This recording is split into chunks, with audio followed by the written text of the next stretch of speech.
Hello everyone, मेरा नाम है नितिन कपूर और आप देख रहे हैं ह्यूमंस ऑफ न्यूजीलैंड। आज की वीडियो में हम बात करने वाले हैं कॉस्ट ऑफ लिविंग के बारे में। अब ये वो टॉपिक है जो काफी लोगों ने मुझसे बार बार पूछा है कि यार भाई कितना खर्चा आता है रहने का। यार भाई देखो, ऐसा है कि खर्चे के नाम पे सबसे आसान समझने का जो तरीका है ना, वो यही है कि बेसिक खर्चे आपके सिर्फ 4 होते हैं। इसके अलावा आपके सब शौक होते हैं। अब बेसिक खर्चों में सबसे पहला जो खर्चा आता है वो आता है आपका भाई रहने का, यानी कि रेंट।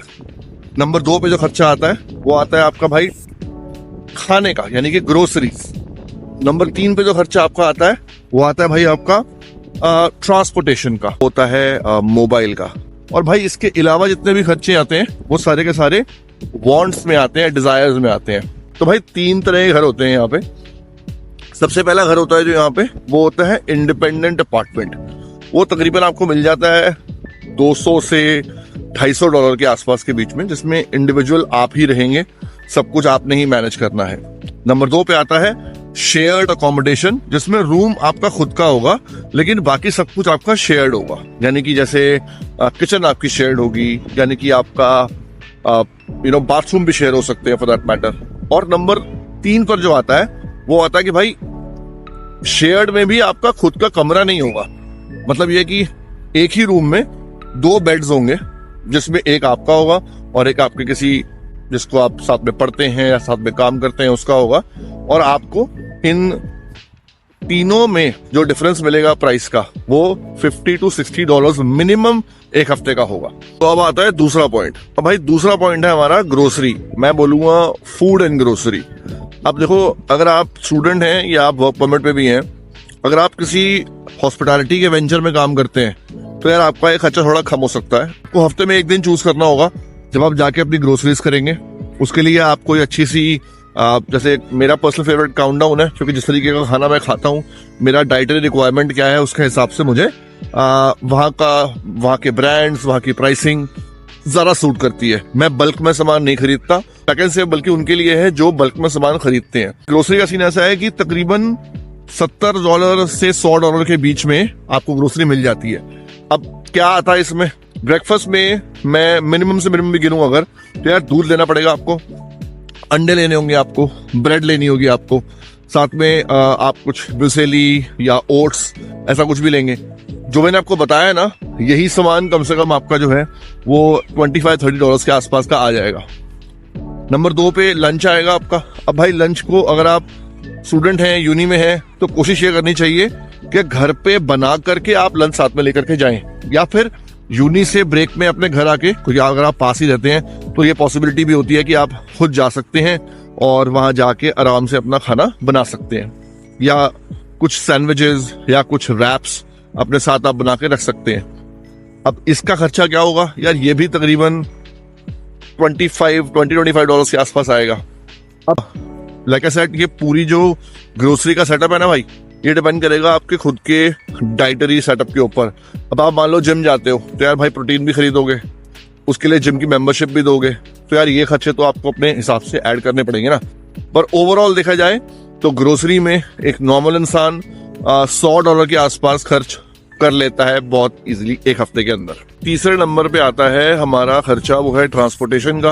अब ये डिपेंड करेगा कि अगर आपका वर्क प्लेस या आपका कॉलेज दोनों आपके खुद के घर के पास हैं, तो आपको ट्रांसपोर्टेशन का खर्चा बहुत कम पड़ जाएगा।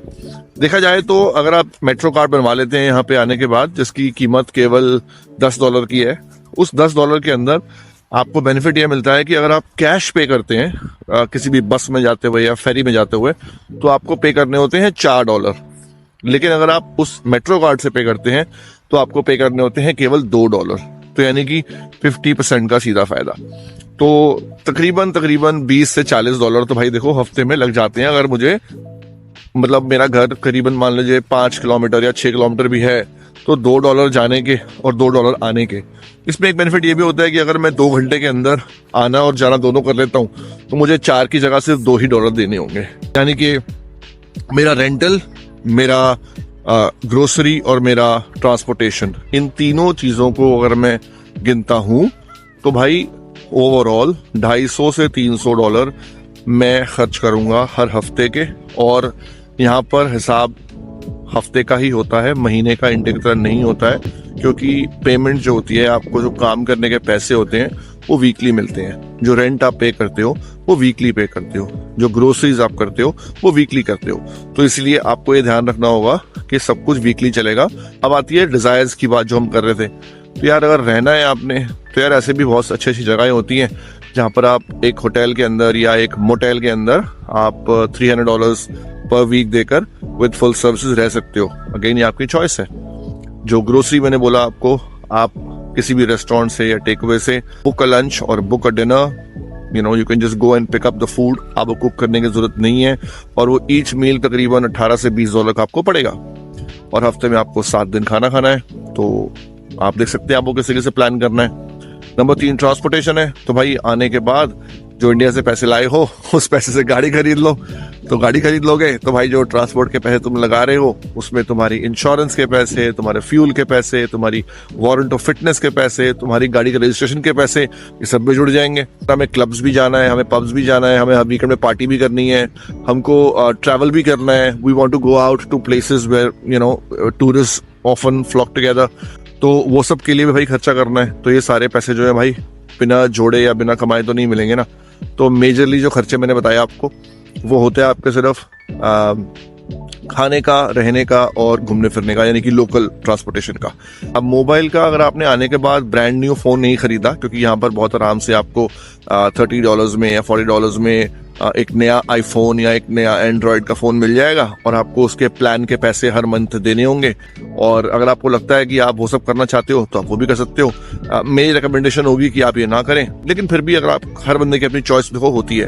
अगर आपको लगता है कि मुझे एक फोन की जरूरत है तो आप एक ब्रांड न्यू फोन ले सकते हैं, और अगर आप वो ब्रांड न्यू फोन लेंगे तो आपको उसके EMI के 0% इंटरेस्ट पे मिल जाएंगे, प्लस आपको साथ में उसके प्लान यानी कि जो आप यूज कर रहे हैं फोन उसके पैसे भी देने होंगे। तो तकरीबन आपको $120-130 एक महीने का, यानी कि अगर मैं वीकली बताऊं तो तकरीबन $30 के आसपास एक वीक का आपको खर्चा आएगा। तो घूम फिर के बाद वही है कि अगर एक एवरेज स्टूडेंट या एवरेज वर्किंग प्रोफेशनल की बात करें तो वो रहने को मिनिमम $250-300 वीकली से लेकर 400-500 वीकली में भी रह सकता है। ये आपका खुद का लाइफस्टाइल है, आप किस तरह से मैनेज करना चाहते हैं। अगर ये वीडियो अच्छी लगी होगी तो please like, share and subscribe, और जरूर बताइए कमेंट्स में अगर मैंने कोई पॉइंट मिस किया है तो, और आपको लगता है कि वो इसका पार्ट होना चाहिए था तो। Thank you so much, take care, bye bye.